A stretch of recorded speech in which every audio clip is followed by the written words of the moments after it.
दिग्वासा channel प्रस्तुत करता है समय सार वाचना। समय सार पढ़ ले जो कोई, ताहि तनाव कभी नहीं होई।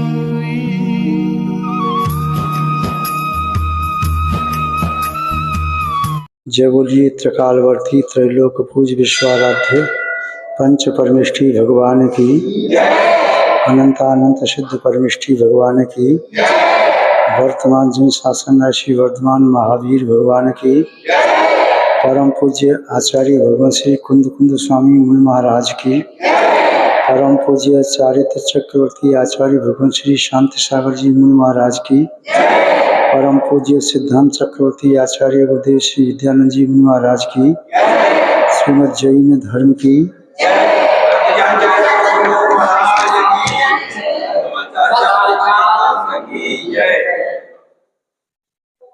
उपस्थित धर्म स्नेही सत श्रद्धालु, भव्यवर पुंडरीक पुण्यात्मा महानुभाव, ग्रंथराज समय सार की वाचना यहाँ चल रही है। मंगलाचरण के अर्थ को देखा था, जिसमें आचार्य भगवान ने सर्वसिद्ध परमेष्ठियों को नमस्कार करके समय प्रावृत ग्रंथ को कहने की प्रतिज्ञा की। प्रथम काव्य मंगलाचरण और संकल्प सूत्र के रूप में है। मंगलाचरण करने के उपरांत आचार्य महोदय जिस विषय वस्तु का प्रतिपादन करना चाह रहे हैं, उसका संक्षेप में परिचय दे रहे हैं। समय शब्द अत्यंत महत्वपूर्ण है। समय शब्द का अर्थ, भाव जब समझ में आ जाता है तो समय को सार्थक करने की कला भी समझ में आती है। स्व समय क्या है, पर समय क्या है, किसे ग्रहण करना है, किसका परित्याग करना है, ये सब विषय स्वतः ही अंतरंग में प्रस्फुटित होते हैं। शब्द एक आलम्बन है, शब्द एक निमित्त है। जैसे कोई व्यक्ति अंजलि से जलपान करता है तो अंजलि जलपान के लिए निमित्त है। तृषा की शांति अंजलि से नहीं, जल से होती है। कोई व्यक्ति औषधि का सेवन किसी चम्मच से, कटोरी से, गिलास में दुग्ध मिला के करता है। रोग का अपहरण गिलास नहीं, चम्मच और कटोरी नहीं, औषधि करती है।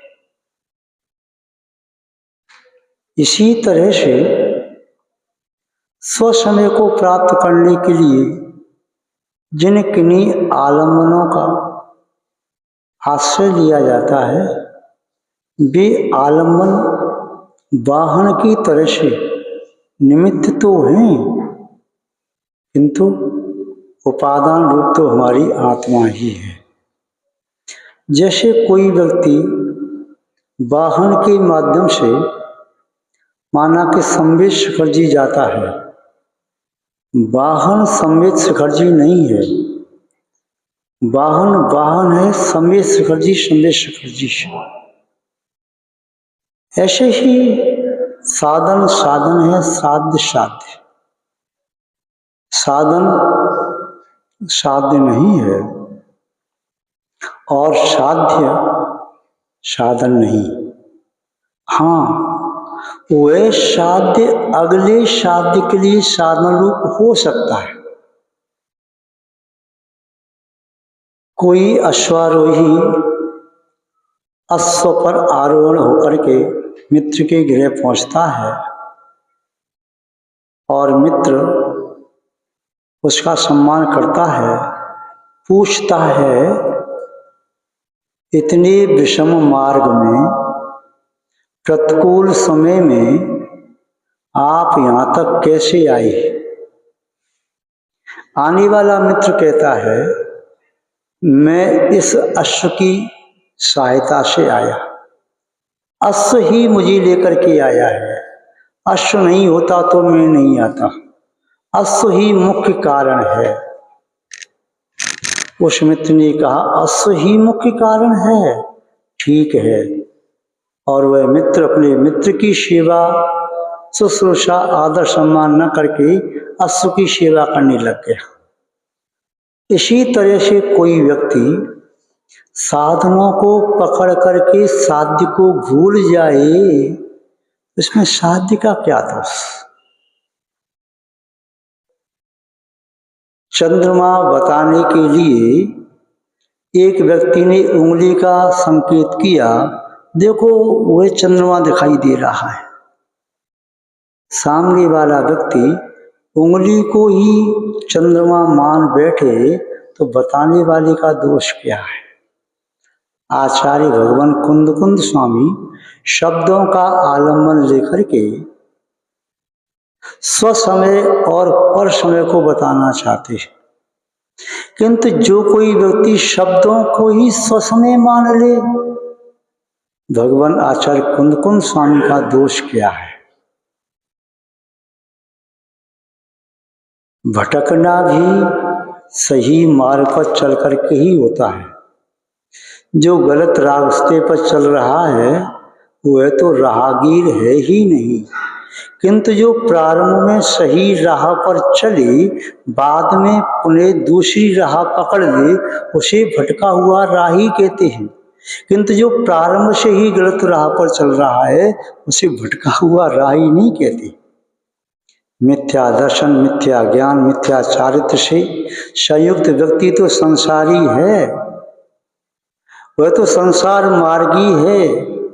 मोक्ष मार्ग से भटका तो उसे कहेंगे जो सम्यक दर्शन ज्ञान को प्राप्त करके भी संयम को स्वीकार न करे।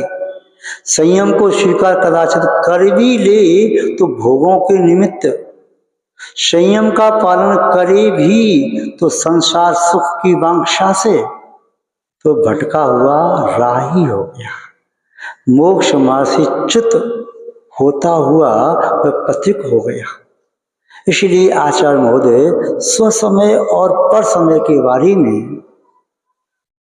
अत्यंत सरल शब्दों में बता रहे हैं।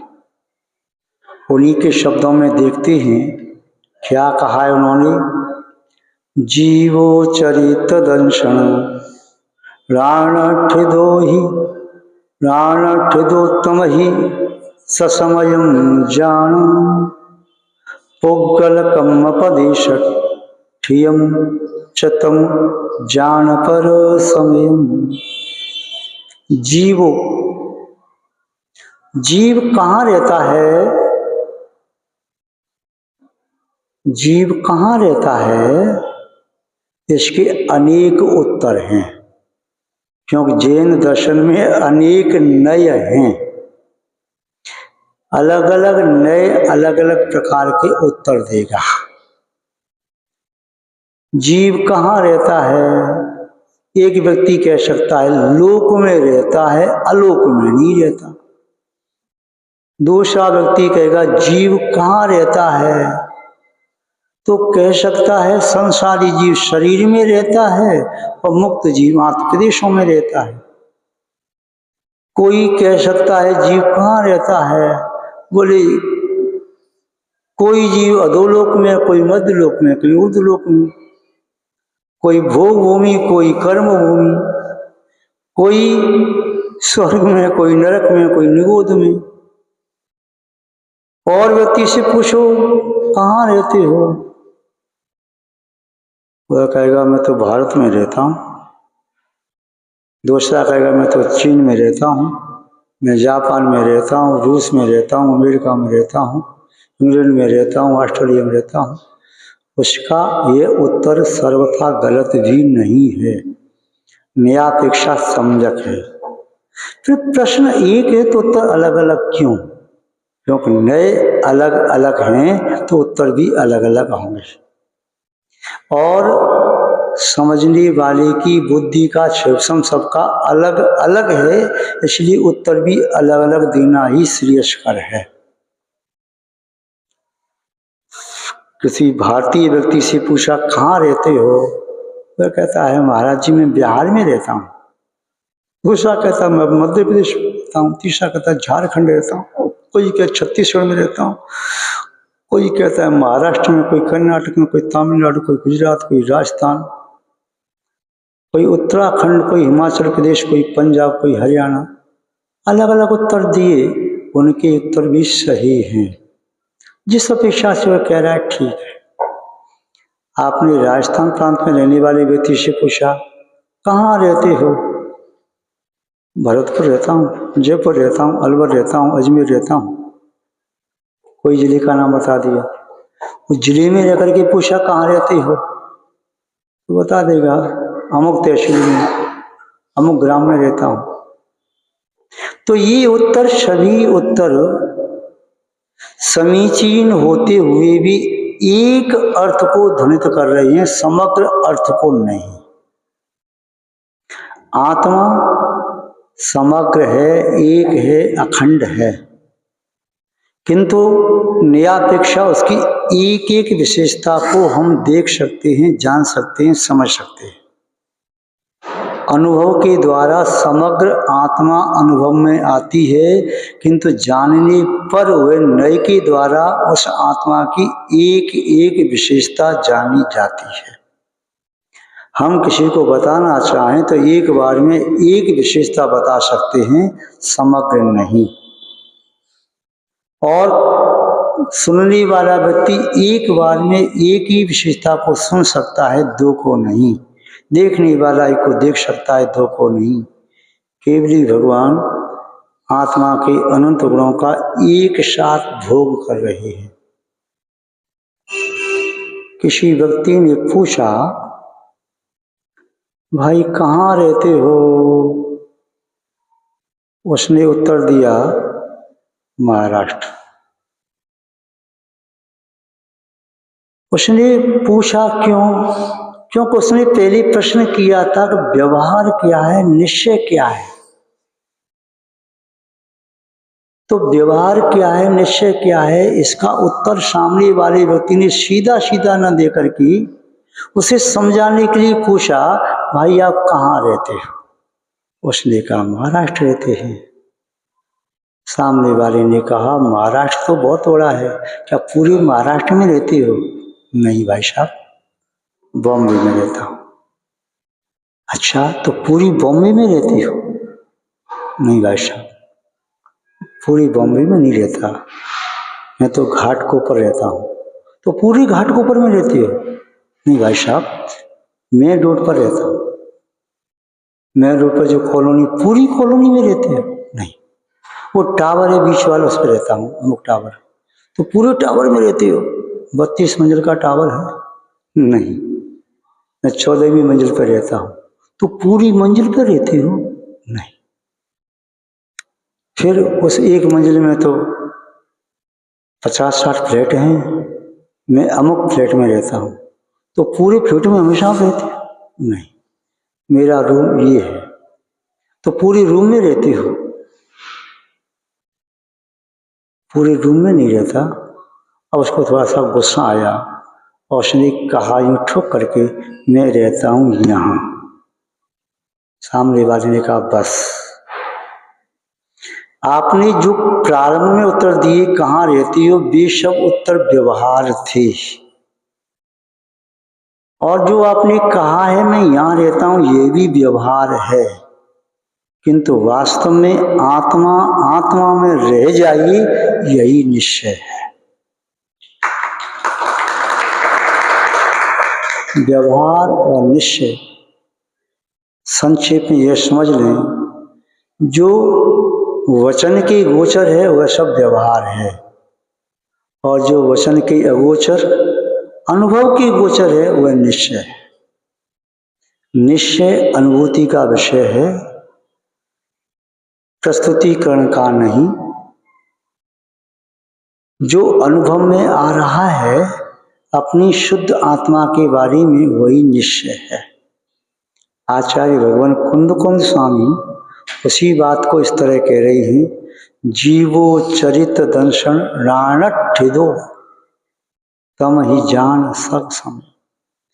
ये जीव चारित्र दर्शन और ज्ञान, ये चारित्र दर्शन और ज्ञान क्या चीज है? यह आत्मा की एक विशेष अवस्था है। इनको प्राप्त करके आत्मा आत्मा में रह पाती है।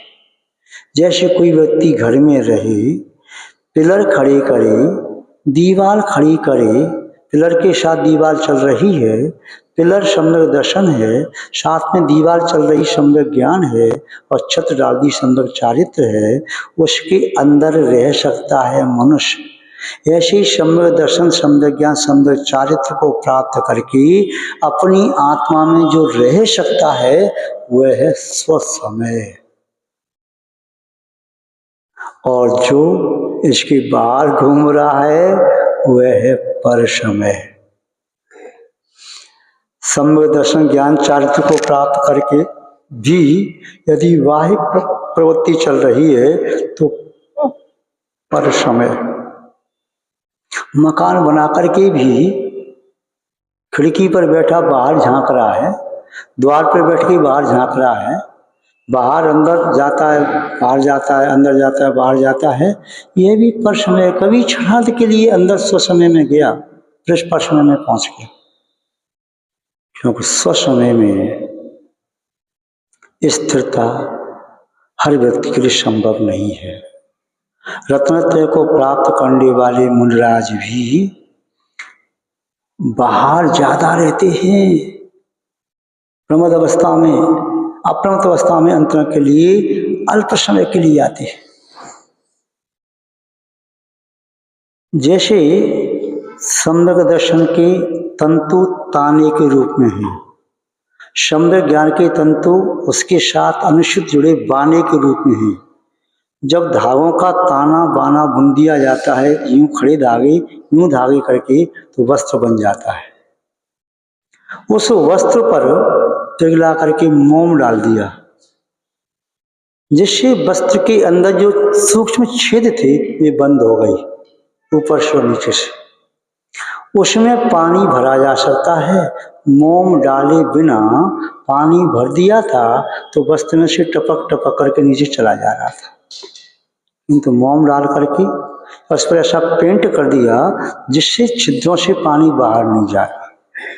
वो ताना जो धागे का है सम्यक दर्शन, उसके साथ लगा हुआ अनशूल से बाना हुआ सम्यक ज्ञान, जो मोम डाल दिया है वह सम्यक चारित्र, उसमें पानी भर दिया, वह पानी बाहर नहीं जा रहा, पानी पानी में स्थिर हो गया। ऐसे ही रत्नत्रय को प्राप्त करके आत्मा जब आत्मा में स्थिर हो जाती है वही स्वसमय है। उपस्थित महानुभाव, किंतु एक बात ध्यान रखना, जो धागा ताने के रूप में प्रयोग किया, जो धागा बाने के रूप में प्रयोग किया, वह मोम जो डाला गया है पिघला करके, ये जल नहीं है, ये जल नहीं है। जल जो भरा है वही जल है, या दुग्ध भरा है वही दुग्ध है। घृत रखा है वही घृत है, यह तो बाहर का आवरण है। हमारी आत्मा का स्वभाव व्यवहार सम्यक दर्शन में नहीं है, व्यवहार सम्यक ज्ञान में नहीं है, व्यवहार सम्यक चारित्र में नहीं है। हमारी आत्मा का स्वभाव तो निश्चय में है, आत्मा ही सम्यक दर्शन है, आत्मा ही सम्यक ज्ञान है, आत्मा ही सम्यक चारित्र है। जब तक व्यवहार की भाषा में हैं तब तक हम भी पर हैं, और जब आत्मा ही सम्यक, आत्मा ही ज्ञान, आत्मा ही चारित्र, आत्मा ही ज्ञायक, ज्ञेय, ज्ञाता सब वही है, तो समझो स्वसमय है। जल का स्वभाव शीतलता है, उस कपड़े का नहीं जिसमें ताना बाना बन के धागे से बनाया, या मोम का नहीं, किंतु हाँ उस पात्र में ठंडा पानी भरा है तो उसके आश्रय से उसमें भी ठंडकपना शीतलता आती है। यदि उस पात्र में अग्नि रखी जाए तो पात्र भी गर्म होता है। ऐसे ही ये आत्मा जब आत्मा में स्थिर हो जाती है तो आत्मा में शांति की अनुभूति होती है। वो शांति की अनुभूति युक्त आत्मा की आभा जो शरीर से बाहर निकलती है, शुद्ध वर्गणाओं के रूप में समीपस्थ लोगों को भी शांति का अनुभव होता है। स्वसमय में रहने वाला योगी न केवल अपनी आत्मा का हित करता है, अपनी विशुद्ध वर्गणाओं के माध्यम से परहित करने में भी निमित्त बनता है। स्थिरता अकेले सम्यक्त के साथ आत्मा में नहीं हो सकती, स्थिरता अकेले ज्ञान के साथ आत्मा में नहीं हो सकती, स्थिरता अकेले चारित्र के साथ आत्मा में नहीं हो सकती, स्थिरता सम्यक दर्शन सम्यक ज्ञान के साथ आत्मा में नहीं हो सकती, स्थिरता सम्यक दर्शन चारित्र के साथ आत्मा में नहीं हो सकती, स्थिरता ज्ञान और चारित्र के साथ आत्मा में नहीं हो सकती, और स्थिरता आत्मा में इन तीनों के बिना भी नहीं हो सकती। आत्मा में आत्मा की स्थिरता तभी संभव है जब सम्यक दर्शन सम्यक ज्ञान सम्यक चारित्र तीनों एक में एक हो जाएं। जब तक अलग अलग रहेंगे तब तक भी नहीं हो सकती। एक में एक होना है। लड्डू बनाया, लड्डू में बेसन भी है, घी भी है और शक्कर भी है, तीनों एक में एक होगी, अलग अलग नहीं। शिकंजी बनाई, नींबू भी है, पानी भी है और उसमें शक्कर भी, तीनों एक में एक हो गई, तभी अभेद अवस्था होती है। जब तक व्यवहार में सम्यक्त का पालन कर रही, 25 दोषों से रहित, 8 अंगों से सहित, 5 भूषणों से सहित, दोषों से रहित, लक्षण आदि सभी चिंतन कर रहे, तब तक सब व्यवहार सम्यक ज्ञान के 8 अंग, 8 दोषों का निराकरण कर रहे, संशय आदि दोषों से बच रही, तत्व चिंतन चल रहा है। व्यवहार 5 प्रकार का महावत, 5 प्रकार की शांति और 3 गुत्ती का पालन व्यवहार, 28 का पालन व्यवहार। किंतु जिस समय आत्मा आत्मा में लीन हो जाती है उसमें कोई विकल्प नहीं, न सम्यक्त का, न सम्यक ज्ञान का, न सम्यक चारित्र का, क्योंकि आत्मा की ही परिणति है, किसी बाह्य परिणति नहीं है। तो आत्मा का आत्मा में लीन हो जाना, जितने समय के लिए आत्मा आत्मा में लीन हो जाती है उतने समय के लिए वह आत्मा स्वसमय कहलाती है, और आत्मा आत्मा से बाहर आ गई तो फिर परसमय। तो जीवो चरित दर्शन, पहले चारित्र का आचार हो देंगे। क्यों? क्योंकि चारित्र माने क्रिया, क्रिया करने में व्यक्ति का उपयोग लगता है। खाली दिमाग शैतान का घर होता है। व्यक्ति कहता मुझे काम बता दो, भूत की तरह से काम में लग जाएगा। चाहे पुण्य का काम है, चाहे कर्म क्षय का काम है, कोई काम बताओ। उपवास कर लूंगा, मैं भक्ति कर लूंगा, पाठ कर लूंगा, पुण्योदर कर लूंगा, रस्त्या कर लूंगा, ये करूंगा, ये करूंगा, ये करूंगा। क्रिया ही व्यक्ति के विचारों को बदल सकती है। शुभ क्रिया के माध्यम से विचार भी शुभ हो सकते हैं, शब्द भी शुभ हो सकते हैं, और शुभ क्रिया करते करते श्रद्धा भी मिथ्या से समझक हो सकती है। क्रिया व्यवहार की प्रभावना में मुख्य कारण है। श्रद्धा आपकी दूसरों की दृष्टि में नहीं आ रही।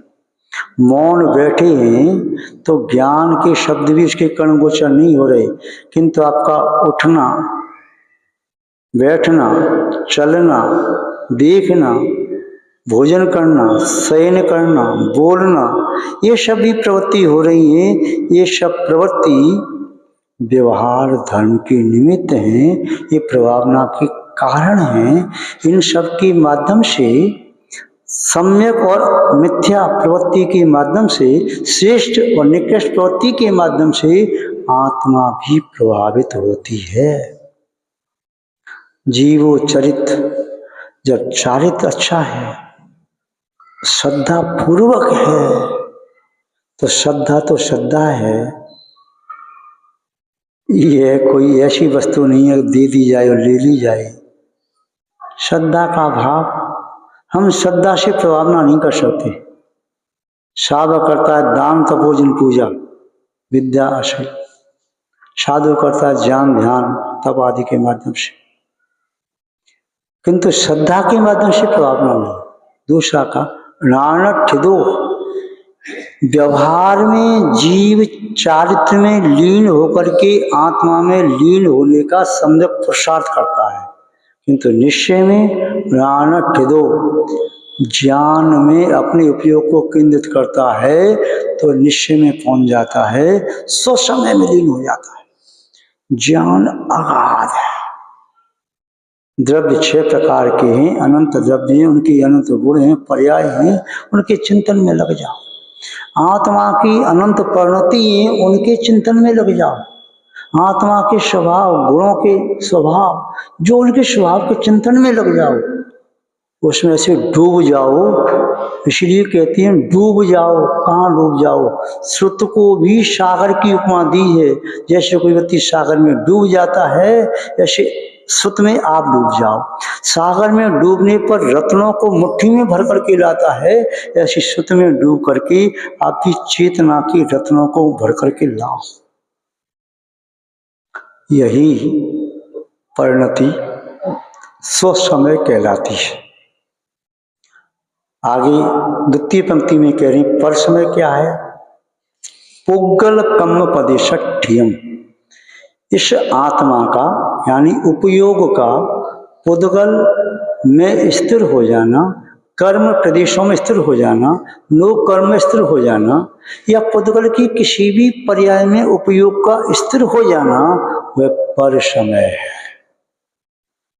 चाहे आपके उपयोग में ये आ गया, ये मकान मेरा है, ये भवन मेरा है, ये मंदिर मेरा है, ये मूर्ति मेरी है, शास्त्र मेरा है, ये पिछी मेरी है, कमंडलू मेरा है, शरीर मेरा है, ज्ञान का सर्वसम ये कंठस्थ किया हुआ ज्ञान मेरा है, ये व्रत मेरे हैं, संयम मेरा है, संयुक्त मेरा है। ये व्यवहार की भाषा जब तक बोल रही हो, ये भी पर समय है। देव शास्त्र गुरु को भी आत्मस्वरूप मान लिया, ये भी पर समय है। सिद्धों के गुणों को अपना गुण मान रहे, ये भी पर समय है। ये कह सकते हैं कि जैसे गुण सिद्धों के हैं वैसे गुण मेरे हैं, ये व्यवहार से कहना उचित है, किंतु उन गुणों का चिंतन करना भी पर समय है। स्व समय तो केवल वही है जब आत्मा में लीन हो जाए, उसके बाहर चली जाए तो पर समय। जब आत्मा में लीन होती है तब तप की विशेष वृद्धि होती है। जब किसी बर्तन में पानी रखा हो और तप की अग्नि में पानी उबल रहा हो तो पानी का वाष्पीकरण होता है, शुद्ध होता चला जाता है और शनई शनई वह उड़ने लगता है। तो कर्म भी उड़ जाते हैं तप की अग्नि के माध्यम से, ज्ञान की अग्नि के माध्यम से, ध्यान की अग्नि के माध्यम से। थोड़ा सा समय साधकों को आत्मचिंतन और ध्यान के लिए निकालना चाहिए। ये साधक आपके पीछे पड़ जाते हैं, अपनी समस्याओं की पोटली आपके सामने आकर के खोल देते हैं, उससे धर्म ध्यान में बाधा आ जाती है। किंतु अपनी विशुद्ध वर्गणाओं के माध्यम से उनका पुण्य का उदय होते हुए उनकी विघ्न बाधा स्वतः ही दूर हो जाएंगी। उनका सम्यक पुरुषार्थ नहीं हुआ तो आपका पुरुषार्थ उनके काम नहीं आ सकेगा। इसलिए साधकों को तत्व चिंतन करना परम आवश्यक है। साधकों को आत्म ध्यान करना परम आवश्यक है। व्यवहार की क्रियाएं उसी तरह करना है जैसे भवन में प्रवेश करने के लिए सीढ़ियों का उपयोग किया जाता है। सीढ़ियां बैठने के लिए नहीं हैं, सीढ़ियां ऊपर जाने के लिए हैं। भवन में जाकर के विश्राम करना है, भवन में ही रहना है, भवन में ही खाना पीना सोना सब कुछ वहीं है। यह सीढ़ियां चढ़ने के लिए हैं। इसी तरह व्यवहार मोक्ष मार्ग केवल आपके चलने के लिए है, ठहरने के लिए नहीं है।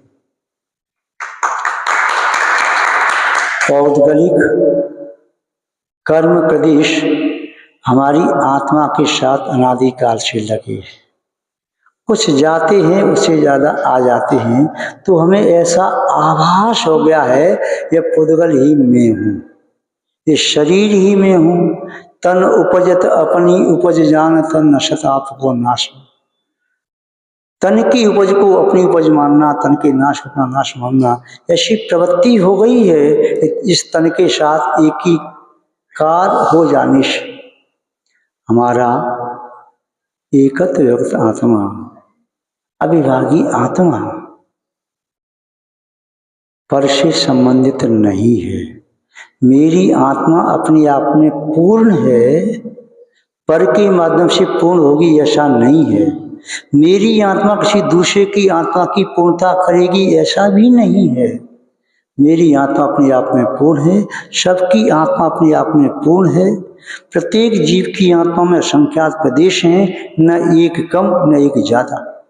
प्रत्येक जीव अपनी आत्मा को जिसने शुद्ध किया है रत्नत्रय के माध्यम से किया है। पहले व्यवहार रत्नत्रय, बाद में निश्चय रत्नत्रय। पौद्गलिक संपत्तियों में अपने चित्त को स्थिर मत करो। पुद्गल जन्य विपत्तियों में भी चित्त को स्थिर मत करो। यह पुद्गल राग और द्वेष का जनक है। ये पुद्गल मोह का निर्माता है। जब पुद्गल का चिंतन करोगे, पर्याय का चिंतन राग द्वेष को जन्म देता है, द्रव्य का चिंतन राग द्वेष को कम करता है। पर्याय के साथ अपनत्व की भावना मोह का प्रबल कारण है, और पर्याय की निर्वृत्ति द्रव्य और गुण दृष्टि मोह की हनन करने का कारण है। आत्मशक्ति प्रकट होती है तत्व चिंतन करने से, द्रव्यों की स्वभाव का चिंतन करने से। इसलिए पौद्गल कर्म प्रदेश, पौद्गलिक कर्म प्रदेशों पर जो स्थित है, चतम जान पर समझो, उन सबको पर समय जानो। हे भव्य आत्माओं, अनादिकाल से पर समय में, पर पदार्थ में, पर द्रव्य गुण पर्यायों में हम स्थिर रहे। अब स्वसमय को जानना है, स्थिर होना है और स्वसमय को शुद्ध करना है। यही सम्यक और परम पुरुषार्थ है। इस पुरुषार्थ के माध्यम से अनंत सिद्ध अपनी स्वभाव को प्राप्त कर चुके हैं। आप और हम भी ऐसा पुरुषार्थ करें, यही श्री मार्ग है। आज बस इतना ही पर्याप्त है। जय बोले श्री शांतिनाथ भगवान की।